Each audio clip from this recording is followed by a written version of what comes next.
السلام. تو عرض کی جب ہر طرف سے جو ہے وہ آپ نے رخ پھیر لیا, منہ موڑ لیا, اللہ کے ہو گئے, تو اس موقع پر اب ساتھ کوئی نہیں, صرف بیوی ہے, آپ اکیلے ہیں. عرض کی رب ہب لی من الصالحین,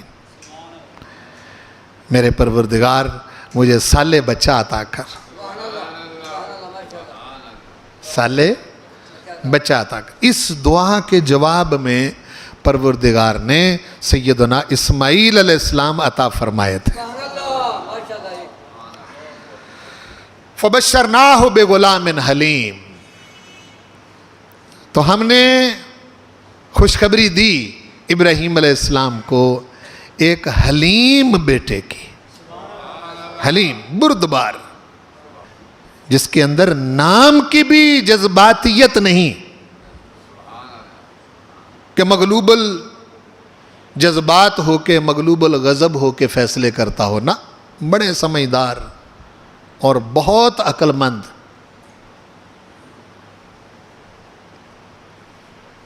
8-9 سال کی عمر ہو گئی, پیار بہت تھا, مانگ مانگ کے لیا تھا اور بڑھاپے میں ملا تھا. ہاں جی, اس وقت ابراہیم علیہ السلام نے خواب دیکھا. خواب دیکھ کے پھر اپنے بیٹے سے اس کا ذکر کیا. فلما بلغ معہ السعی, ہم قرآن مجید کی زبان میں اس کو دیکھتے ہیں نا ذرا. جب وہ بچہ بلغ السعی, دوڑ دھوپ کی عمر کو پہنچا,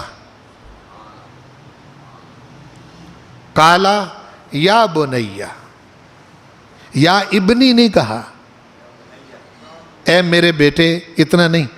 بنیا یہ تصغیر ہے عربی میں, یا بنیا اے میرے پیارے بیٹے, اے میرے, یعنی ساتھ اظہار کیا کہ تو مجھے پیارا بہت ہے. یا بنیا انی,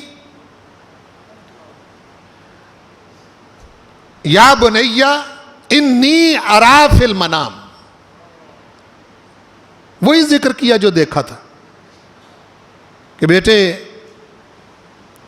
اس میں شبہ نہیں, شک نہیں کہ میں خواب میں دیکھ رہا ہوں کہ انی اذبحک, کہ میں تجھے ذبح کر رہا ہوں, میں تجھے ذبح کر رہا ہوں. فانظر ماذا تری, بیٹا غور کر کے بتا تیری رائے کیا ہے.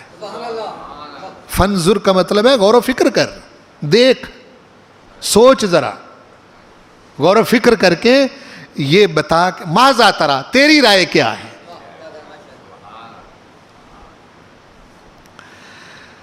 قالا یا ابتی, جس طرح انہوں نے کہا یا بنیا, اسی طرح انہوں نے بھی کہا اے میرے پیارے ابا جان.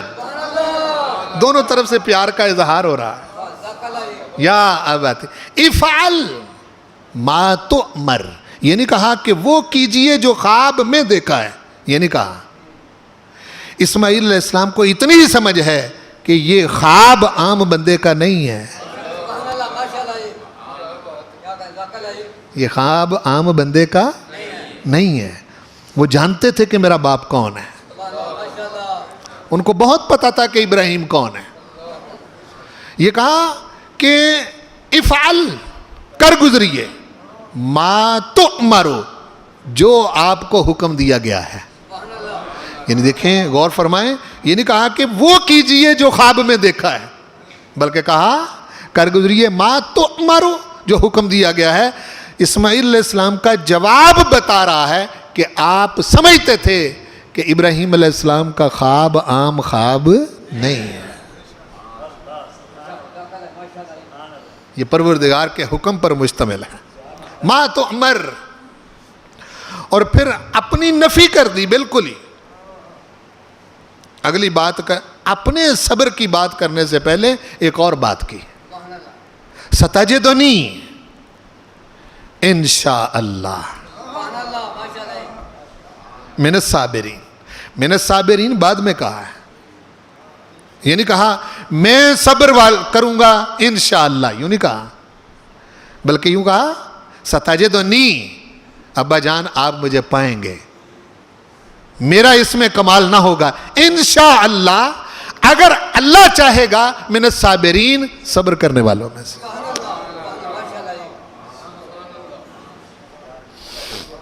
پہلے انشاءاللہ کہا، بتا دیا کہ جو اللہ کی رضا کے رستے پر چلتے ہیں وہ پہلے اپنے رب پر بھروسہ کرتے ہیں۔ انشاءاللہ من الصابرین۔ میری باتوں کو پا رہے ہیں جو میں کہہ رہا ہوں؟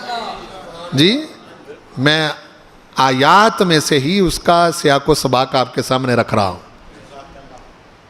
ستجدنی انشاءاللہ من الصابرین۔ اب قرآن مجید ارشاد فرما رہا ہے، اب یہ بڑا مشکل کام ہے، باپ کا ذبح کرنا، بیٹے کا ذبح ہونا اور شکوہ کوئی نہ کرنا، شکایت کوئی نہیں، صبر ہے، شکر ہے۔ تو قرآن مجید اب دونوں کے بارے میں ذکر کر رہا ہے، فَلَمَّا أَسْلَمَا وَتَلَّهُ لِلْجَبِينِ۔ اسلما عربی گرامر کے لحاظ سے ماضی میں تثنیہ کا صیغہ ہے، تثنیہ مذکر کا، جب دونوں نے سر تسلیم خم کر دیا، ایک کا ذکر نہیں کیا۔ ابراہیم علیہ السلام نے بھی اور اسماعیل علیہ السلام نے بھی عشق کی معراج پالی۔ عقلی معاملہ تو اس میں ہے ہی نہیں نا، بولا نا جی، اب بھائی عقل تو عیار ہے، 100 بیس بنا لیتی ہے، ٹھیک ہے نا جی، بڑی چیز ہے عقل، لیکن وہ علامہ کہتے ہیں اس کو کبھی کبھی تنہا بھی چھوڑ دے، عشق پر اعمال کی بنیاد رکھ، تجھے سمجھ آئے یا نہ آئے، جو رسول کریم صلی اللہ علیہ وسلم فرما رہے ہیں بس اس کو کرو، یہی عشق ہے۔ عقل کے پیچھے دوڑنے لگ جائیں گے تو پھر بہت سارا معاملہ خراب ہو جائے گا، جیسا کہ آج دنیا والے قربانی کو عقل کے ترازو میں تول رہے ہیں، قربانی کو اس کی بنیاد ہی عقل پر نہیں ہے، بولو نا بھائی، اگر آپ اس کو عقل کے ترازو اور عقل کے پیمانے سے ماپیں گے یا تولیں گے تو آپ کو تو سمجھ ہی نہیں آئے گی یہ چیز کیا ہے۔ یہ تو سراسر خود سپردگی ہے، اپنے آپ کو بالکل سپرد کر دیا، اسلما، دونوں نے سر تسلیم خم کر دیا، وَتَلَّهُ لِلْجَبِينِ، اور اسماعیل علیہ السلام کو پیشانی کے بل زمین پر لٹا دیا، چھری چلا دی۔ روایات میں آتا ہے کہ فرشتہ چھری آپ چلا رہے ہیں، فرشتہ جنت سے وہ مینڈا لے کے وہ آیا، اسماعیل علیہ السلام کو ایک طرف کر کے نیچے وہ دمبا رکھ دیا۔ تو جب آپ وہ چونکہ وہ ہر شے پر قادر ہے، وہ آپ کہیں گے کہ یہ کیسے، اب یہ کیسے والا سوال پھر عقلی ہے، آپ کو یہ سمجھ آنے والی شے تو نہیں ہے، ٹھیک ہے نا جی۔ تو وہ جب آنکھیں کھولیں تو وہ دمبا ذبح پڑا تھا، وہاں پروردگار نے جب وہ پیشانی کے بل لٹایا تو ادھر سے خود سپردگی کی، ادھر سے کال آ گئی، وَنَادَيْنَاهُ أَن يَا إِبْرَاهِيمُ،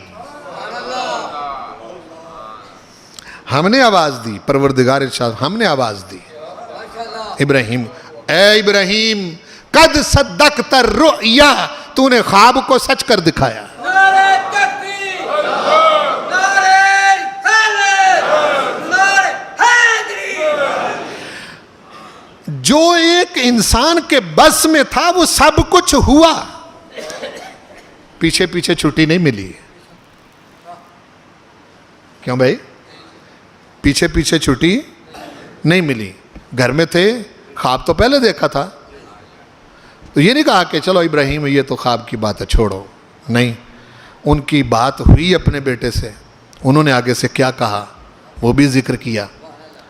ہیں جی, وہاں جا کے آزمائش تو اسی کو کہتے ہیں نا جی, وہاں جا کے جہاں اخیر ہو گئی, جہاں بندے کی طرف سے اب کوئی شے باقی نہیں رہی, کوئی کسر نہیں رہی, سب کچھ پورا ہو گیا, وہاں آواز دی, پہلے نہیں آواز دی.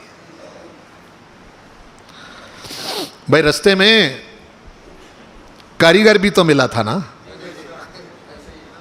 ہیں جی, یہ کیا کر رہے ہو؟ تو وہیں پروردگار آواز ہے, چلو چھوڑو, یہ ایسے بس فتنے پیدا کرے گا, آزمائش پیدا کرے گا, تمہارے دل میں کوئی خیال, چھوڑو ابراہیم رہنے دو, واپس چلے جاؤ گھر. نہ, پورا کرو اس کو.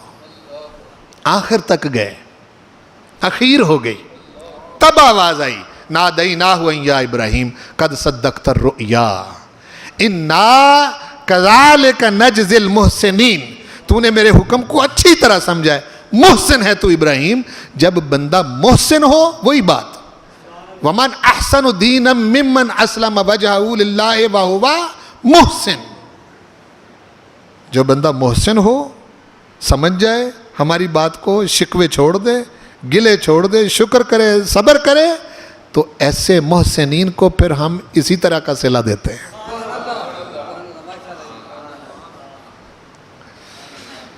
لیکن اگر تم کہو کہ جی بس ٹھیک ہے جی مان لیں, کلمہ پڑھ لی اور آزمائش کوئی بھی نہ ہو, یہ نہیں ہوگا.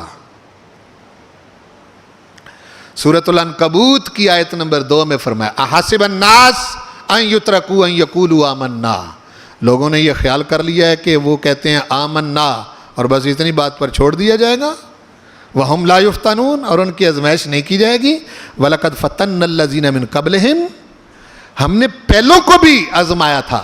فَلَيَعْلَمَنَّ اللَّهُ الَّذِينَ صَدَقُوا وَلَيَعْلَمَنَّ الْكَاذِبِينَ.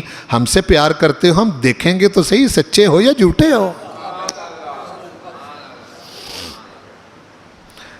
بیٹا ہم نے دیا, کہیں اس کو اپنی ملکیت تو نہیں سمجھ بیٹھے. مال و دولت ہم نے عطا کیا, ہمارے ہی رستے میں خرچ کرتے ہوئے کہیں تم یہ تو نہیں سمجھ رہے کہ یہ تو میرا ہے. ہیں جی, یہ تو میرا ہے, یہ تو میں اپنی جیب سے نکال رہا ہوں. ہماری تیرا کچھ بھی نہیں ہے, نہ اولاد تیری, نہ مال تیرا ہے, نہ جائیداد تیری, کوئی شے نہیں ہے تیری. یہ غلط فہمی ہے تجھے, یہ دنیا داروں نے تیرے ذہن میں غلط نقطے ڈال دیے کہ یہ تیرا ہے. اگر تیرا ہے تو پھر یہاں سے لے کے تو کوئی نہیں گیا.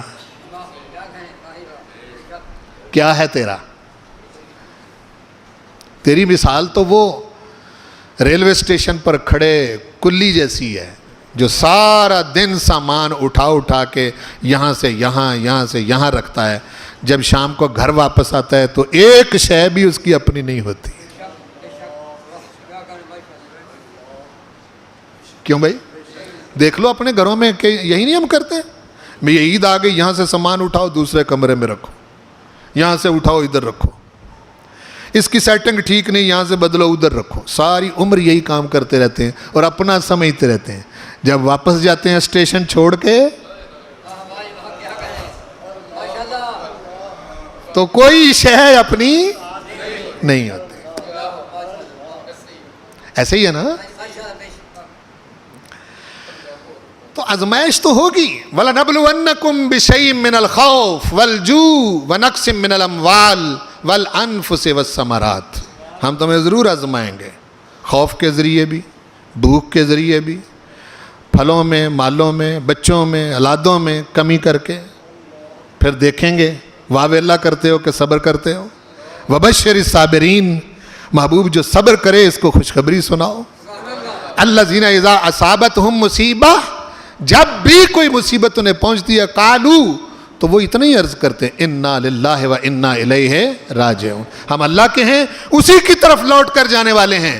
تو فرمایا ان کو یہ بھی بتا دو, اولئک علیہم صلوات من ربہم ورحمہ, یہ ہیں جن کو پروردگار کی طرف سے جن پر صلوات نازل ہوتی ہے, رحمت وَأُولَٰئِكَ هُمُ الْمُهْتَدُونَ، اور یہ ہدایت یافتہ لوگ ہیں۔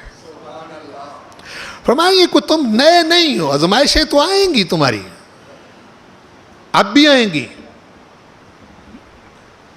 چونکہ ہم مزاج نہیں نہ سمجھتے، نبوی مزاج نہیں سمجھتے، نبوت کے فیضان کو نہیں سمجھتے، اس لیے پھر جو ہے وہ چیخ و پکار کرتے ہیں اور واویلا کرتے ہیں۔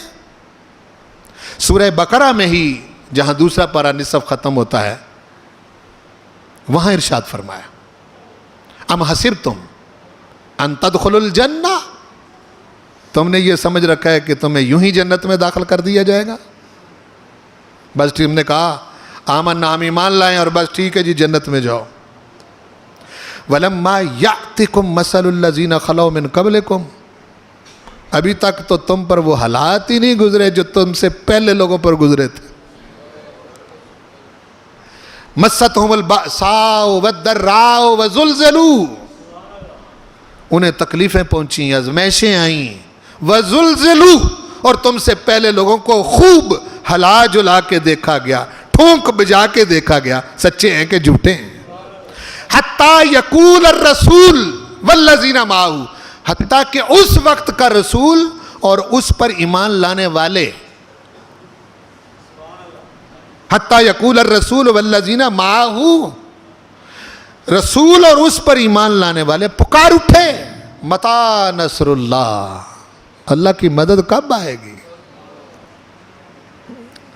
الا ان نصر اللہ قریب، تب پھر ہماری آواز آتی ہے کہ اب تمہاری آزمائش ہو گئی ہے، اللہ کی مدد قریب ہی ہے۔ اور یہ آیت ہم نے رکھی ہے الیکشن کے لیے، الا ان نصر اللہ قریب۔ الیکشن میں کھڑا ہو جاتا ہے زمانے کا سب سے بڑا مکار آدمی، عیار، جھوٹ اور دغا اور فریب سے لوگوں کو دھوکہ دینے والا، اور اوپر لکھ دیتے ہیں اشتہاروں پر، بینروں پر الا ان نصر اللہ قریب، اور قرآن مجید دیکھیں یہ کہاں بتا رہا ہے۔ آزمائشیں کی گئیں، ہلایا گیا، زلزلو، خوب ان کو ہلایا گیا، حتیٰ یقول الرسول، یہاں تک کہ رسول پکار اٹھے، والذین آمنوا معہ، اور جو ان کے ساتھ ایمان والے تو وہ پکار اٹھے متی نصر اللہ، پروردگار اس آزمائش سے، اس امتحان سے ہماری جان کب چھوٹے گی، کب آئے گی تیری مدد؟ پھر ہم جب اخیر ہو جاتا ہے تو پھر کہتے ہیں الا ان نصر اللہ قریب، اخیر ہو جاتا ہے تو پھر ہم جنت سے دمبا بیچ دیتے ہیں، جنت سے دمبا پیچھے پیچھے نہیں، آواز دی، ہم اسی طرح سلا دیتے ہیں۔ ان ھذا لہو البلاء المبین، قرآن مجید کہہ رہا ہے یہ بہت بڑی آزمائش تھی، خود پروردگار کہہ رہا ہے بڑی بلاء المبین، بہت بڑی آزمائش تھی۔ اب دیکھو جس کو پروردگار کہہ رہا ہے بلاء المبین، ہاں جی، اگر آپ اس کو سمجھنا چاہیں کہ کتنی بڑی آزمائش تھی تو اپنے بچے کو سامنے رکھ کے ذرا سوچیں، اپنے بیٹے کو سامنے کھڑا کریں نا، ہاں جی، اور خود کو ایک لمحے کے لیے ابراہیم علیہ السلام کی جگہ پر کھڑا کریں، اور اپنے بچے کو اسماعیل علیہ السلام کی جگہ پر رکھیں، آپ خود پتہ چل جائے گا کتنی بڑی آزمائش تھی۔ ان ھذا لہو البلاء المبین، اس میں یہ ابراہیم ہی تھا جو پاس ہو گیا، یہ سب کے بس کی بات نہیں۔ تو ساتھ ہی فرما دیا وَفَدَيْنَاهُ بِذِبْحٍ عَظِيمٍ، ہم نے اسماعیل علیہ السلام کے بدلے میں ذبح عظیم عطا کیا۔ وہ ہم ذبح عظیم جو ہیں وہ بہت موٹے تگڑے جانور کو سمجھتے ہیں، یعنی بڑا پڑا ہوا بکرا ہو تو یہ ذبح عظیم ہے، بڑا ذبح عظیم، یہ نہیں ہے۔ ذبح عظیم وہ خلوص کے بدلے میں ملی ہوئی چیز ہے جو خلوص ابراہیم علیہ السلام نے پیش کیا تھا۔ وَفَدَيْنَاهُ بِذِبْحٍ عَظِيمٍ، چونکہ گوشت جو ہے وہ تو آپ کھا جاتے ہیں نا، جب قربانی کرتے ہیں گوشت گھر والے کھا جاتے ہیں، رشتہ دار کھا جاتے ہیں، دوست کھا جاتے ہیں، یتیم بیوہ مسکین اگر اللہ آپ کو توفیق دے تو وہ کھا جاتے ہیں، اگر ان تک پہنچے تو ٹھیک ہے. کھالیں جو ہیں وہ ماہرین لے جاتے ہیں. کھالیں بولو ماہرین لے جاتے ہیں, اور خون جو ہے وہ زمین کے اندر سرایت کر جاتا ہے. اللہ تک کیا پہنچا؟ گوشت آپ کھا گئے, کھالیں کوئی لے گیا, خون زمین میں سرایت کر گیا. اسی لیے فرمایا سورۃ الحج میں 17ویں پارے میں, لَن يَنَالَ اللَّهَ لُحُومُهَا وَلَا دِمَاؤُهَا, تمہاری قربانیوں کا خون اور گوشت اللہ تک ہرگز نہیں پہنچتا. پہنچتا کیا ہے پروردگار؟ وَلَٰكِن يَنَالُهُ التَّقْوَىٰ مِنْكُمْ, وہ جانور ذبح کرتے ہوئے جو تمہارے دل کی کیفیت تھی ہم اس کو دیکھتے ہیں. وہ کیا تھی وہ دیکھتے ہیں ہم, ورنہ گوشت تو تم ہی کھا جاتے ہو, کھا لیں کوئی لے جاتا ہے نا جی. وَلَٰكِن يَنَالُهُ التَّقْوَىٰ, اصل شے تو وہ مزاج ابراہیمی ہے نا. وَفَدَيْنَاهُ بِذِبْحٍ عَظِيمٍ, ارشاد فرمایا ایک معاہدہ کر رہے ہیں ابراہیم تیرے اس قربانی کے بدلے میں. واہ سبحان اللہ, ہم تیرے ساتھ ایک وعدہ کر رہے ہیں, بڑی چیخے گی دنیا, مخالفین پتہ نہیں کیا کیا کچھ باتیں کریں گے. جب قربانی کا موقع آئے گا بیٹھ جائیں گے دانشور, ہیں جی پڑھے لکھے لوگ بیٹھ جائیں گے, جی اتنی قربانیاں ہوتی ہیں, اس کے پیسے کہیں لگا دیے جائیں, فلاں کیے جائیں. فرمایا نہ, ہمارا تیرے ساتھ وعدہ ہے. کیا؟ وَتَرَكْنَا عَلَيْهِ فِي الْآخِرِينَ, یہ عمل جو تو نے کیا ہے اس کو جانوروں کی صورت میں تبدیل کر کے, چونکہ سارے لوگ بچے ذبح نہیں کر سکیں گے, یہ تو ہی ہے ابراہیم جو اس آزمائش میں پورا اترا. ان کو جانوروں کی شکل دے کے ہم پچھلوں میں قیامت تک تیرے اس فیض کو قربانی کی صورت میں جاری رکھیں گے. اب کرو بند اس کو, یہ تو معاہدہ ہو چکا ہے پہلے سے ابراہیم علیہ السلام کے ساتھ. اس لیے قربانی کے موقع پر یہ شیطان کے چکر میں نہ آیا کرو, ٹھیک ہے نا. بڑی عجیب و غریب قسم کے چکر ہیں اس کے, ہم جاری رکھیں گے. وَتَرَكْنَا, ترکنا یہ ترکے سے ہے, جس طرح باپ کی وہ وراثت تقسیم ہوتی ہے نا, اس طرح ابراہیم علیہ السلام کا مزاج آگے ترکے میں امت کے اندر اس فیضان کو جاری کیا جا رہا ہے. وَتَرَكْنَا عَلَيْهِ فِي الْآخِرِينَ, آخرین جتنے ہیں, پچھلے ہیں, بعد میں آنے والے ہیں, قیامت تک ہم تیرے اس عمل کو قربانی کی صورت میں باقی رکھیں گے. ابراہیم علیہ السلام کو آپ پروردگار نے یہ باتیں کرنے کے بعد فرمایا, ابراہیم کیا کمال ہے تیرا. سنیں یہ بات, اور یہ عشق کا جواب ہے جو ابراہیم علیہ السلام نے عشق کیا اپنے رب سے. فرمایا ابراہیم میں رب ہو کے سلام علی ابراہیم, ابراہیم تجھے سلام کر رہا ہوں, ابراہیم تجھے سلام کر رہا ہوں. سلام علی ابراہیم کذالک نجزی المحسنین, اسی طرح ہم محسنین کو بدلہ دیتے ہیں. انہ من عبادنا المؤمنین, ابراہیم ہمارے ایمان والے مومن بندوں میں سے تھا. ایمان کس درجے کا تھا؟